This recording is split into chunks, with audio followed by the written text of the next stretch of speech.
আসসালামু আলাইকুম রহমতুল্লাহি ওয়া বারাকাতুহু। জনবাসের হদি আই বেশি কষ্ট পায়, 1 বছর হতে কষ্ট পায়। মাথা একবার অপারেশন প্রায় 9 লাখ টাকা খরচ অনুসরণ আবার কোমর মাঝে টিমার উঠতে আরো 5 লাখ টাকা খরচ হবো মতো দেওয়া ডাক্তার হয়ে আরো 5 লাখ টাকা লাগবো। তো এটা আমার আব্বুটা ফসে চিকিৎসা করে রোগেও ফসে নেই। তো আমরা সাহায্য করো না, আমি দুনিয়ার মাঝে ব্যস্ত চাই। আবার হাফেজ আমি আসতে পারো হাফেজ আবার হাফেজ আমরা দেখাতে পারি। একটি 12 বছরের হাফেজ ক্যান্সার আক্রান্ত শিশুটির চিকিৎসার জন্য আর্থিক সহযোগিতা চায় অসহায় পিতা। প্রতিনিধি নজরুল ইসলাম শিকদার জানান, চট্টগ্রামের বাঁশখালী উপজেলার গন্ডামারা ইউনিয়নের 8 নং ওয়ার্ডের মুকসুদুর রহমানের মহিম নামের একটি 12 বছরের কোরআনের হাফেজ শিশুটি ক্যান্সার আক্রান্ত হয়ে বর্তমানে মৃত্যুশয্যায়। ছেলেটি বাঁচার আকুতি জানিয়ে দেশে এবং প্রবাসরত সবার কাছে আর্থিক সহযোগিতার হাত বাড়িয়েছেন।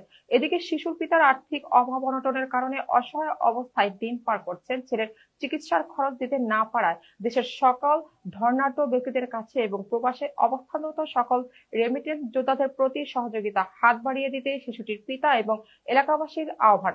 যদি কেউ সহযোগিতা করতে চান তাহলে 018123758804 এই নম্বরে যোগাযোগ করবেন।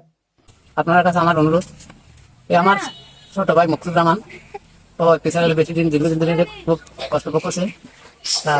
7-8 লাখের মতো খরচ করেছে। আর আর্থিক অবস্থা বেশি দুর্বল। তার পরিবার নিয়ে যখন আর রোজগার করে কিনে নিলে কোনো মানুষ নাই।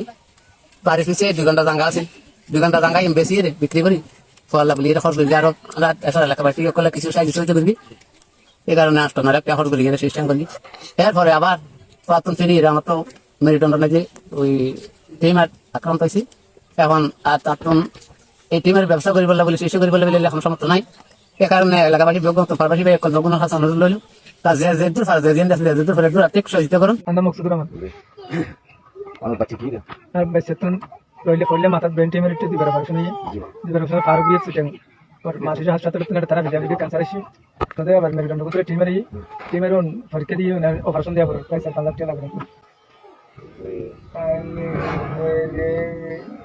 এই যে ব্যক্তি মরণ ব্যাধি ক্যান্সার আক্রান্ত এবার একেবারে নিকটতম প্রতিবেশী ওর বাড়াবা বেশি নেই। অতলি ও অত দীর্ঘদিন ধরে এই রোগ আক্রান্ত। ও গরিব মানুষ, শ্রমের উপর নির্ভর করে জীবিকা নির্বাহ করে। ও ছাড়া কর্মসক্ষম কোনো ব্যক্তি নেই। ও একজনেই সব পরিবার পরিচালনা করে। এই ছেলে বেলা বলি তাই দীর্ঘদিন চিকিৎসা করি। ও তো তেমন জমি জমা নাই। বাড়ির পাশে 2 ঘন্টা জমি আছে না জানা মতো ও বিক্রি করি। এবং পাড়া প্রতিবেশী তার আত্মীয় স্বজন মতন ওই কিছু টাকা পয়সা দিয়ে প্রাথমিক চিকিৎসা পারবিও গিয়ে করি ইয়া না জানি। হ্যাঁ তাতে আবারও একইভাবে পড়াশোনা দেওয়া নাকি দরকার বারবার হওয়ার। তো এখন তো ওর তো এখনো টাকা পয়সা নাই, অসম্ভব আর্থিক সংকট। যেহেতু ও ছাড়া ওর পরিবারের এখনো সদস্য উপার্জন করে এমন ব্যক্তি নেই, যার কারণে আমি সমস্ত দেশবাসীর কাছে অনুরোধ করি, মানুষের জন্য আমরা মানবতা এবং মানবিক দৃষ্টিকোণ থেকে যার অবস্থানে যার সামর্থ্য অনুযায়ী দেশ বিদেশে যারা আছেন ওনারা সবাই এই অসহায় নিরহ অনাথ শিশুর জন্য ওনারা সাহায্য সহযোগিতা এগিয়ে আসবেন। আর বিশেষ করে যারা আর এই ভাই এবং ছেলে সমতুল্য যারা বিদেশে আছে এবং আসন ওনারা যতটুকু হইবেন কারণ ওনার জন্য সাহায্য সহযোগিতা করবেন। আর বিশেষ করে আর বাঁশখালীর আল্লাহ দিলে অনেক দন্যাঢ্য ব্যক্তি সকল আছে। আর বিশেষ করে যারা আর্থিকভাবে সচ্ছল এবং দন্যাঢ্য ব্যক্তি যারা আছেন ওনারা চাই আকুল আবেদন করি অত্র এলাকার একজন প্রাক্তন জনপ্রতিনিধি হিসেবে ওনারা যতটুকু পাইবেন ওনারা সামর্থ্য অনুসারে এই অসহায় ব্যক্তি পাশে দাঁড়াবেন।